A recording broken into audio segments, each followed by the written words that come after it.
Everything looks calm out here in Abrams Perezville. Nothing is wrong in this small neighborhood south of Mission, except the possibility that a car with a large clearance could pull down some low-hanging lines. But nobody has done nothing about it. You can only imagine what kind of damage it would do. You never know. Because this line belongs to a company that no longer exists. How long has this wire been like this? It's been like 8 to 9 months. Noe Garza Bazan lives right next to it, and he doesn't know what's going on. He knows his brother has to drive under the lowest hanging section to pull off the road. A large vehicle, it'll hit it on the cap. The lines run along the road. I'm taking a drive to see just how big of a problem we've got on our hands. Driving up to and barely clearing the lowest hanging line where Bazan's brother passes to go down this road. Down the ground and up to here, 7 feet, 2 inches. From this spot on the side of the road, we drove about a mile east to where the problem continued along the stretch of Military Road and continued here, stretching east to west across Abram Road. So I'm 6 feet, this is 5 feet, and we have a little ways to go, so it clears just over 11 feet. It sits low enough to get these red markers. They say AEP Texas, but they don't belong to the utility. We contacted AEP. Spokesperson Lee Jones says the problem is they belong to an out-of-business telephone company. Fiesta Communications left their lines. AEP is trying to figure out what happens now. Still a concern for Bazan's brother and his truck. Let's say he'll drag that wire without him knowing. It's going to mess up everything for the other people. Old wires from a dead company, still causing problems. It would be nice if they fixed it, right? Yeah, it would be nice. AEP says it's now looking into legal options to bring these wires down, since there's nobody else to do it.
See you, kitty cat. There's a cougar watching me right there.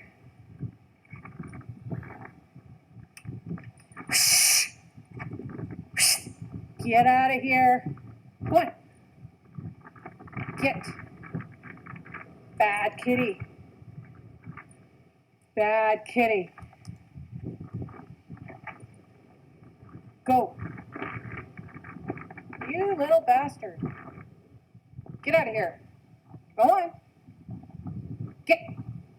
Psst. I'll fight you. Go on.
Tonight, President Trump escalating his trade war with China, slapping a new 10% tariff on $300 billion worth of Chinese products. For many years, China has been taking out hundreds of billions of dollars a year and rebuilding China.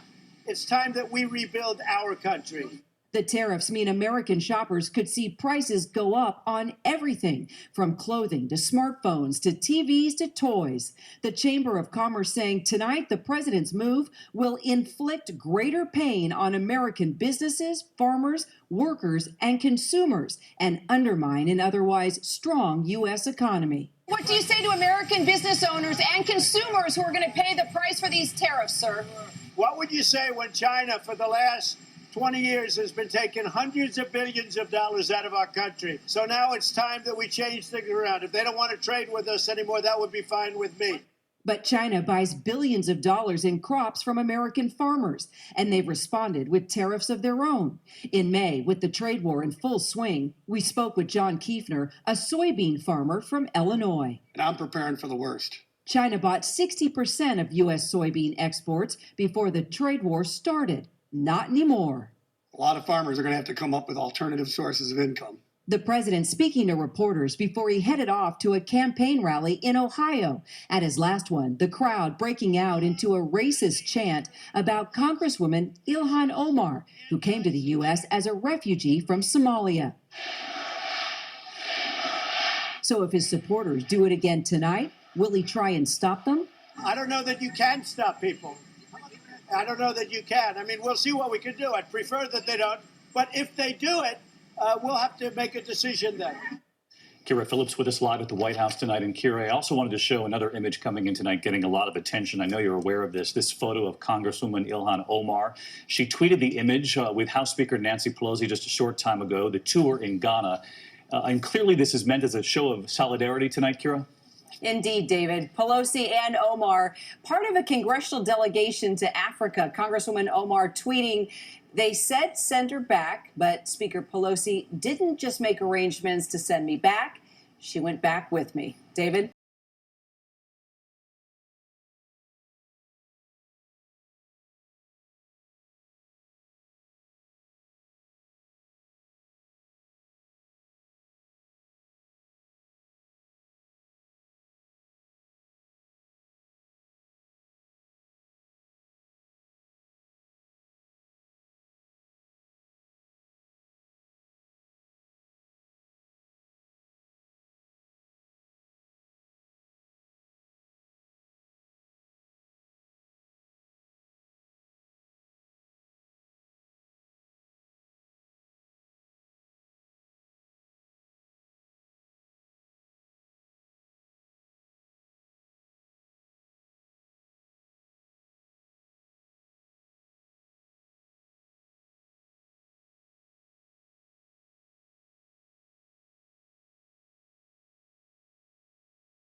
What's going on? I called for you. Moments before this police response to Starling K-8 last school year. All of the kids know that she is definitely allergic to bananas. If it touches her, she will go into anaphylactic. 3 students pulled a prank on their art teacher who had told them and posted signs outside of her class that she is severely allergic to bananas. She dubbed her art space the Banana Free Zone. She asks all children who may have eaten a banana to wash their hands. They're sitting here and they're eating their lunch, so one of them takes the banana, sits it on the door. Body camera video obtained by Scoring Our Schools from Columbus Police shows when they responded. Columbus City Schools security told officers the teacher's 3 attackers smeared banana on her door, on the knob, and then started throwing them at her while she was inside of the class. Detectives found the fruit under a table after it had hit the teacher's arm and leg. That could be attempted murder. How old are these kids? How old? Yeah. 7. The teacher went into anaphylactic shock in less than 15 minutes. So she starts to change colors. They gave her one EpiPen and it wasn't working. They gave her another EpiPen. Her throat was starting to close up. Staff called 911. Their colleague was rushed to the hospital. And while she did recover, they're definitely going down for explosion. That's totally on you guys. Right. We wanted to know what prompted their behavior. At the addresses I obtained from the police reports, no answer for the family of the 12-year-old girl. For the 2 13-year-old boys, This is a foster home. this is a foster home. Mm-hmm. One boy lived at this address at the time of the incident last November. We do not know why. I came into contact with the other boy's brother, who in turn called their mother. I know that all 3 have already gone through juvenile court. Her son was sentenced to probation. Do you feel that teachers should be fearful in going to work? The mother's response: conditions are tough. So this was an attempt to do her bodily harm. But she said some teachers just don't care about the kids. And now that school is out, the school children, the families need much more food, so it just keeps us going, trying to get food in here. And our monetary donations from our community has just stopped. Recently, donations to the San Benito Food Pantry, which services Cameron County, have stopped. And now the community is worried the pantry will too.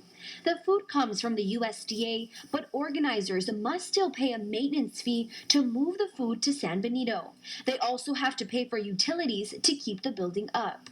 We're reaching out. We don't want this pantry to close. But if we can't get some monetary coming in, it's going to be tough on us. The pantry feeds about 5,000 people a month and has been for the last 33 years. It's like a community thing, yes. I donate part of my time and I get blessed. Richard Buenrostro stops by once a month to pick up groceries, and he volunteers as well. Oh, it's a blessing. A lot of people don't have the facility, it's close by a community as we are, to come get help. He worries if the pantry closes, it will be devastating to so many in the community. Oh, man, well, I don't even want to think about it. It'd be a sad thing because there are people that depend on it. People also come to this pantry not just for food, but for hygienic items like this shampoo here. But all of this is bought with monetary donations, as it isn't covered by the USDA or food stamps. The volunteers who keep this place running say if everyone in the area gave $1, it would go a long way. I don't want it to end for these people. It just breaks my heart. So come on, San Benito, we can do this.